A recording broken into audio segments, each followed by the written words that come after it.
Now here we'll choose another protein to prepare, this time one with a metal binding site. Let's choose 1-TMN, then click Import. We'll ensure that zero order bonds to metals is checked and leave the other settings on defaults, then click Pre-process.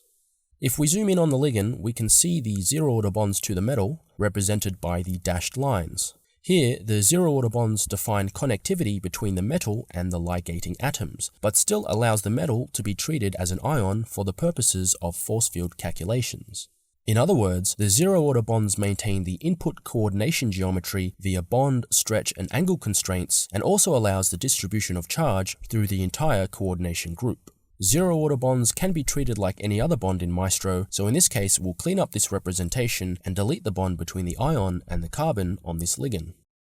Looks like we have a few hydrogen overlaps, which as stated below should get fixed later on during hydrogen bonding assignment. Next we'll go to Review and Modify, and click Analyze Workspace. We'll note that we have a bunch of calcium ions, the zinc ion, and the co-crystallized ligand. Here, we won't make any modifications or deletions, but we will generate states with EPIC, but this time we'll turn on metal binding state. This increases the pH range to generate additional states appropriate for binding to metalloproteins. Now here, it is suggesting the best state for the ligand is state 2, in which case the amine is protonated to a charge of +1.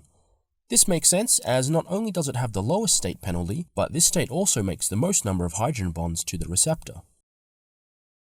Now over in the Refine tab, we'll use the default settings to optimize the hydrogen bonding network. Notice that this glutamate is now protonated, resulting in an additional hydrogen bond with the ligand. We'll remove any non-structural waters, which should get rid of most of the waters here. Finally, we'll click Minimize to run a restrain minimization to remove atom clashes and relax the side chain and other modifications made to the protein. Once that's done, the protein is fully prepared and ready for modeling.